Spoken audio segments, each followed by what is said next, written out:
Imagine, just for a second, a world with energy that's totally limitless and free, clean too. A world where your electricity bill just vanishes and the air's clean. It's a nice thought. What if we could tap into one of Earth's basic forces, gravity maybe, to power everything? There's a huge what if. Well, today we're doing a deep dive into exactly that kind of idea. It's pretty revolutionary. Its creator even calls it his first impossible machine. Right. We were talking about the Gravity Harvesting Electricity Generator, or GHEG for short. GHEG? Okay. And our source material here is coming straight from Trevor of RTI. Specifically, it's his video, part 2 of my first impossible machine. Oh. And the word impossible, it feels pretty key here, doesn't it? Absolutely, yeah. So our goal today really is to unpack what's being claimed here, the features described for this GHE. Right. And the core promise, I mean, it's huge. Electricity you don't have to pay for. Yeah. That immediately gets your attention, right? Yeah. But for anyone who knows a bit about physics, it also raises some pretty big red flags.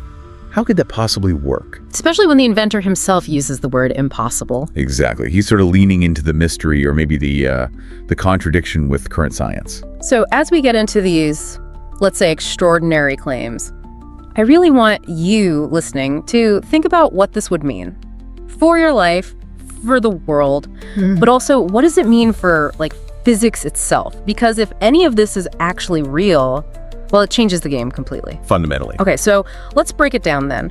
What is this GHEG according to the source? How is it described, especially with that impossible tag hanging over it? Okay, so it's described pretty simply actually as a machine.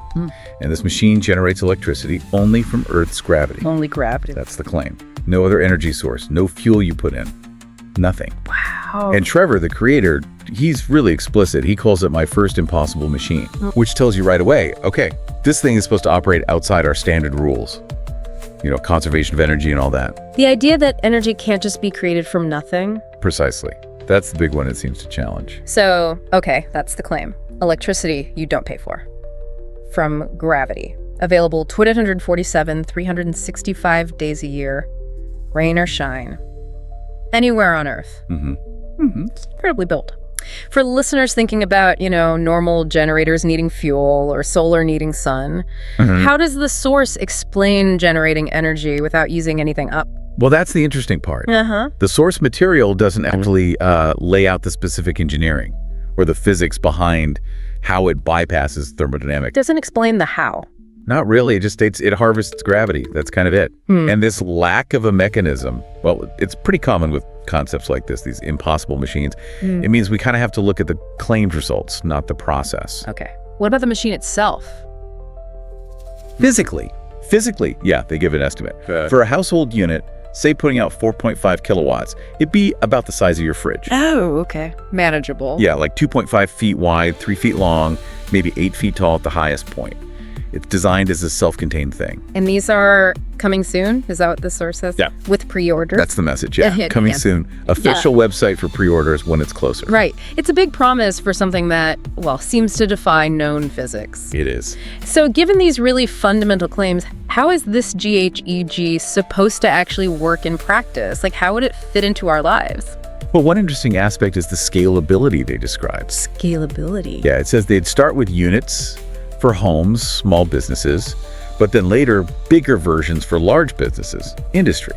Okay. And importantly, it's designed for both ways of generating power: centralized, like a power plant, and decentralized, like individual homes having their own. So versatile. Very versatile is the idea. And he makes a big point about this.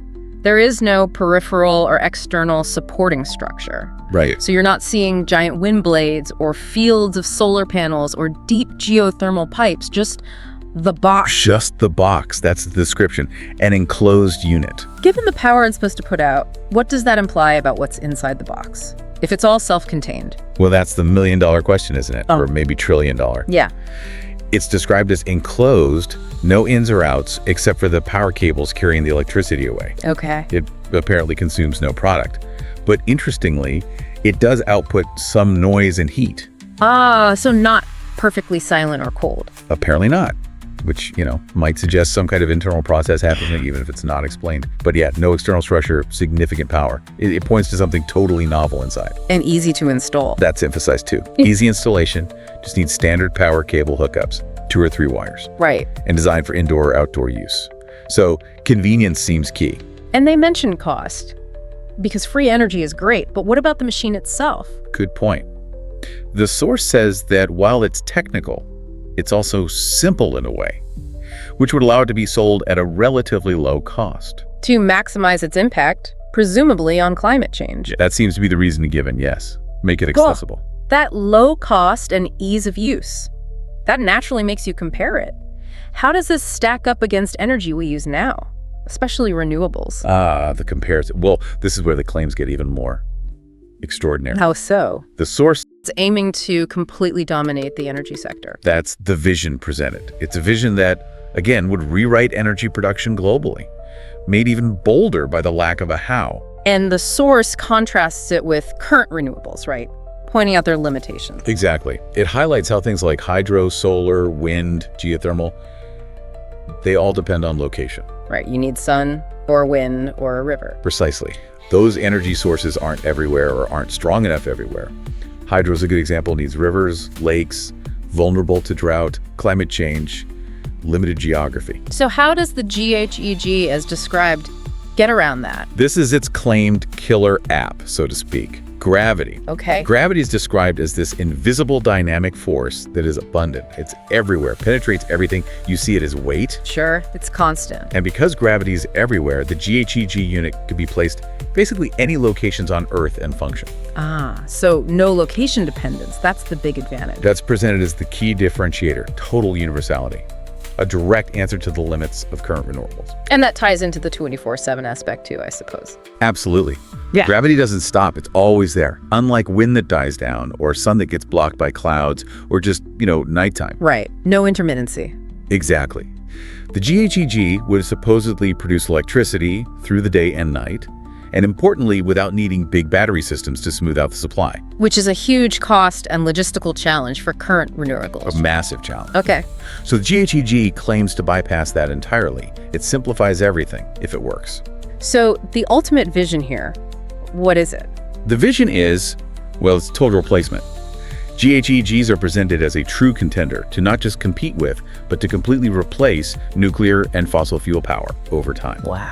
It's framed as the solution, fixing the problems of fossil fuels, the issues with nuclear, and the inconveniences or limitations of current renewables. It's positioned as the perfect energy source. Okay, let's assume for a minute this technology actually works, as described. Free, limitless energy from gravity. What would large-scale adoption really mean for the planet, for us? Well, the described benefits are massive, just huge. Like what? Okay, first off, a huge reduction in air pollution, carbon emissions. Obvious climate benefits there. Right. But also providing the energy needed for things like carbon sequestration, actually pulling CO2 out of the air. Which takes a lot of energy currently. A ton of energy. Also energy for water purification, desalinating seawater, cleaning up polluted water sources. Again, very energy intensive. Okay, so environmental cleanup enabled by cheap energy. Exactly. And it goes further. It could power things like electrolysis plants on a massive scale. Splitting water for hydrogen. Yep. Generating clean hydrogen fuel for cars, planes, ships, basically enabling a whole hydrogen economy that's currently held back by the cost and carbon footprint of making hydrogen. So it's not just about electricity, it's about enabling other clean technologies. That's how it's framed. The source explicitly says the GHEG can play a very large part in the retardation, if not reversing climate change. Retarding or reversing climate change, that's about as big a claim as you can make. It really is. So just to recap, we've taken this deep dive into the gravity harvesting electricity generator, the GHEG, a concept that promises, pretty much everything. A total energy revolution. Electricity just from gravity, 24/7. Anywhere, clean, free, effectively, with massive environmental upsides. The claims are truly, truly extraordinary. Free power, no external bits, works everywhere, could replace everything else we use. Yeah. And as we've talked about, these claims, especially getting energy seemingly from nowhere but gravity, they run right up against fundamental laws of physics as we understand them, like conservation of energy. Right. That impossible machine label feels pretty accurate based on current science. It does.